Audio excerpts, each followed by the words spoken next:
Welcome to Research Recap, our research podcast on Making Sense, the hub for jpmorgan corporate and investment bank podcasts. In each episode of Research Recap, we'll bring you the latest industry analysis and research insights from our team of award-winning experts. Welcome, everyone. This is the inaugural episode of the Research Recap podcast on the Making Sense channel. I'm Jack Atherton. I cover TMT specialist sales here at JPMorgan, as well as running the US specialist team. Today, I'm joined by Doug Anmuth, who leads the US internet research team here. Doug's been at JPMorgan since 2011 and has covered the sector for coming on 20 years now. I'm also joined by Samik Chatterjee, who leads the US telecom equipment and IT hardware research team here. Samik has covered the sector for about 5 years and has been part of the JPMorgan research franchise since 2007, having previously worked on the autos team. It's great to have you guys here. Thanks for having us. Thank you for having us. So as I said, this is our inaugural episode of the Research Recap podcast, and today we're going to focus on big tech. And before digging into what's going on, I wanted to take a step back to what's happened over the past year. So 2022 saw the Nasdaq fall off 34%, and our internal mega cap tech basket was down a massive 43%, both underperforming relative to the S&P, which was only down 20. Doug, I'm going to come over to you first. What were some of the key drivers of that underperformance last year? Sure. So I would really view 2022 as somewhat of a perfect storm in the internet sector in particular and broader tech. I think that a lot of these companies, of course, had big bumps through the COVID period in 2020 and 2021. So you had kind of a natural slowdown in 22 off of those highs. I think there were some more specific industry things, such as changes in online ad platform policies, for example, which caused a lot of disruption across the group. I certainly think increased competition as well. We saw that in the online advertising space, among other areas. I would also just point to a handful of external factors as well, some related to the Russia-Ukraine war, but things like supply chain, which certainly impacted e-commerce, for example, elevated costs related to fuel and energy as well, impacting e-commerce, and then, of course, on the data center side as well. And then all of that led into just broader macro pressures, basically. So there were a lot of different things. Perfect storm is how I'd frame it. Thanks for that. Samik, of those 2022 headwinds, is there any signs of optimism as we've come into 2023? Is there anything you call out that investors are starting to get a little bit more excited about? I think firstly, just to run down the hardware backdrop a bit more here, clearly supply chain was a big uncertainty last year, and that's starting to moderate. The other thing that we saw being a big concern was FX, and that's again starting to be a little bit less of a concern for investors going forward. More than both these factors, I think in a lot of cases, investors are thinking the downside risk that we thought about last year, those have played out. And now the sentiment's turning more towards, can we sort of call the rebound from here? There are large geographies like China that have reopened. There is more, I would say, light at the end of the tunnel sort of view from investors. And while some of these macro pressures are moderating, investor sentiment is probably a bit ahead and looking for the green shoot or the light at the end of the tunnel already. And that's helping these stocks, in some cases, outperform this year. Really interesting. Doug, you kind of touched on costs, free cash flow improvements. Some of the names that you cover have been very hot on this topic. Can you talk about what your companies have been doing here to appease investors, and do you think there's more to go? So I would certainly say that in the very end of 2022 and into 2023, cost structure, cost reductions have really been the biggest story in the internet sector. But cost reductions, really just a matter of getting these companies more fit and leaner. There was a bit of a slowdown in hiring during COVID, but that was kind of very short-lived. And when these companies started really seeing better growth in the back part of 2020 and certainly through 2021, the hiring just picked up to very elevated levels. And it was almost all companies, certainly all of the big ones. So we're seeing pretty significant headcount reductions. At one end, you've got some companies that have cut by as much as 25% of overall headcount. Others are in the single digits, but collectively, I think it's basically every company that is sharpening the way that they're thinking about the bottom line, introducing many different kinds of discipline, and the market is really forcing them to do that. And the good thing is we're starting to see some benefits of that in terms of how these companies are being run, in terms of being leaner, more nimble, quicker decision making, for example, and we would expect some of those benefits to continue. Thinking about revenue trends over the short to medium term, when I think about the drivers for the big cap tech stocks that we're working through here, advertising's one, consumer spend's another, cloud, semiconductors. Samik, what do you think about the prospects for some of those drivers over the course of the next 12 months? I think primarily on a near-term basis, consumer spending is the biggest watch point for the hardware sector. I mean, when you look at segments like PCs, smartphones, in some cases, hardware segments like PCs went through a big pull forward and now a digestion post-COVID. Smartphones did not really see as much of a pull forward and are more trying to recover from some of the consumer spending pullback. But to varying degrees, what we're really watching is how does the consumer come back and start spending across these categories. Cloud and semiconductors, I think, are all getting wrapped up in this overall big spending towards AI that we are forecasting. And yet we are in the very early stages of seeing sort of materialize at this point, and will be, and again, an interesting watch point as we look to sort of come out of this, some sort of pullback in investments, etc., that we've seen. AI and other conversations will really pick up, and we'll continue to monitor them for accelerating the recovery going into the back half of this year and next year. On that point on cloud, it's clearly an area of focus for investment around AI. But when I think about hyperscaler, this has been largely viewed as a structural growth story for the last 5 years, and growth has moderated much faster than people expected as we've come through the last few quarters.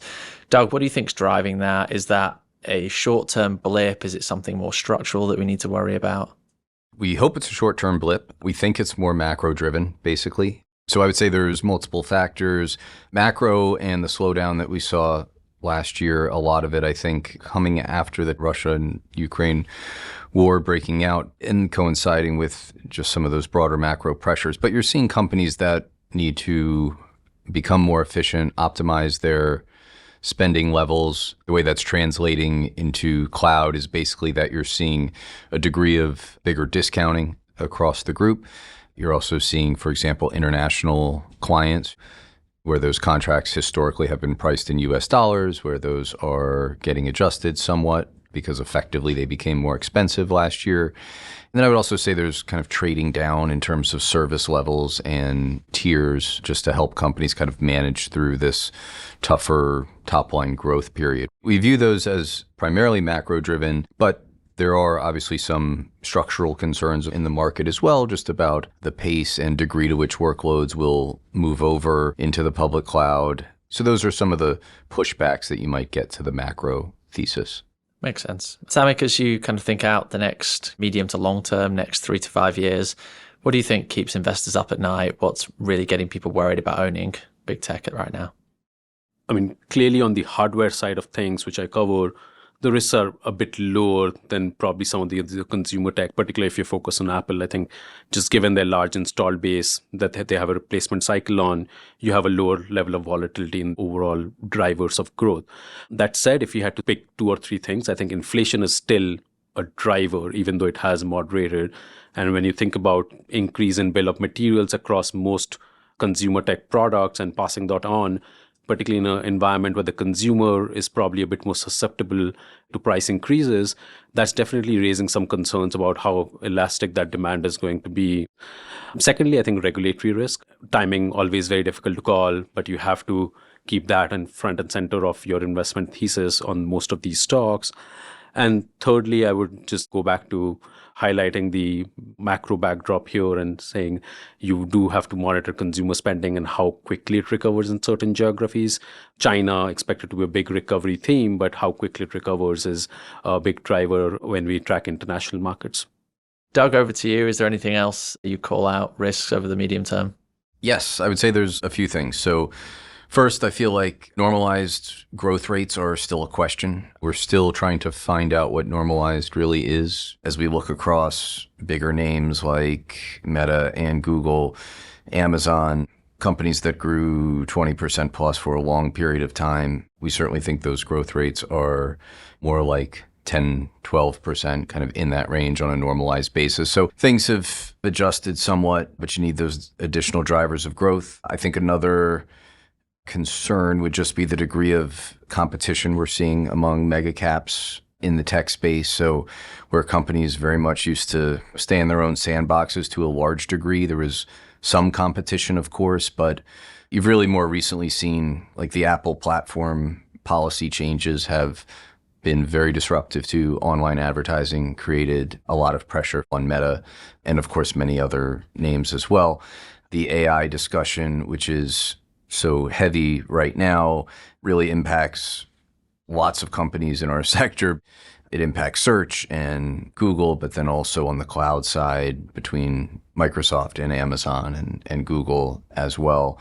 And then I think you've seen more competition in online advertising, right? Where Facebook and Google had historically, and they still do, of course, have a very big chunk of the market, but in the last year, 2 years, Amazon, TikTok as well have emerged as more meaningful players.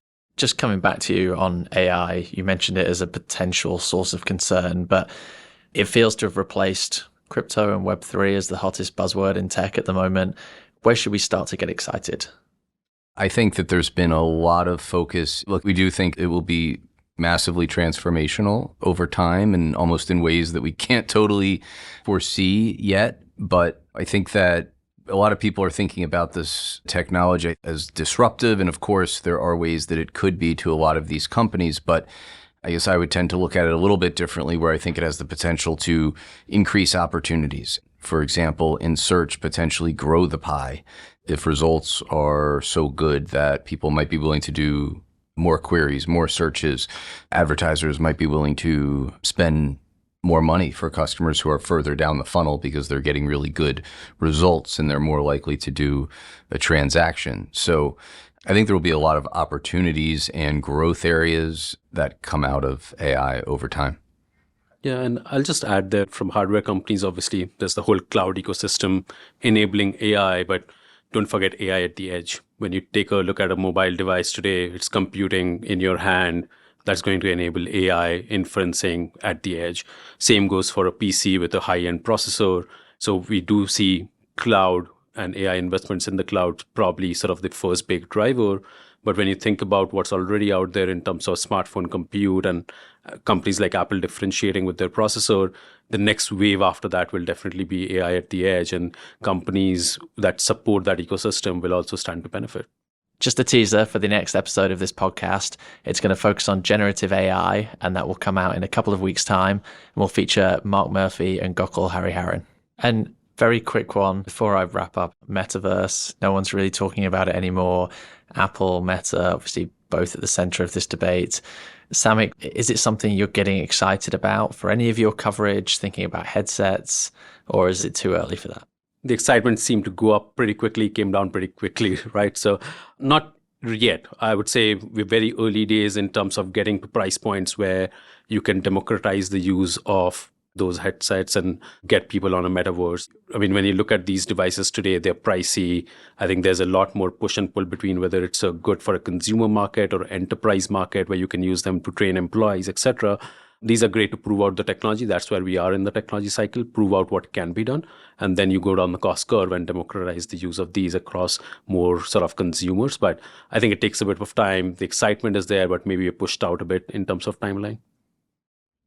I think there's still a ton of work being done around the metaverse. And I think the companies that people may have been excited about and the potential around them, the work continues. I just think that it's happening a little bit quieter now. Companies are discussing it a bit less. The dollars are still extremely large. When you think about Meta, for example, and the investments that's going there, they are showing more discipline, but it's still very large on a absolute dollar basis. But I think like we've seen in technology over many, many years, a lot of times emerging technologies can take longer than people think and then ultimately be more impactful. So we'll see. We still think we're several years out, but the work certainly continues. Guys, this has been fantastic. Thanks for joining. To wrap up quickly, we discussed everything that went wrong through 2022, the macro, supply chain factors, FX, inflation, the Fed. We touched on some of those events starting to turn and investors starting to get a little bit more optimistic this year, specifically supply chain and FX. But there's clearly a lot of uncertainty that's in people's minds, especially around the consumer and enterprise spend, and inflation still hasn't disappeared yet. So lots to think about as we move through the balance of this year. Thanks for listening to Research Recap. If you've enjoyed this conversation, we hope you'll review, rate, and subscribe to JPMorgan's Making Sense to stay on top of the latest industry news and trends. Available on Apple Podcasts, Spotify, Google Podcasts, and YouTube.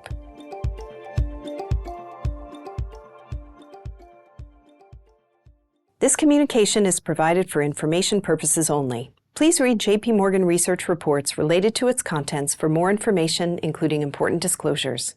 Copyright 2023, JP Morgan Chase & Co., all rights reserved.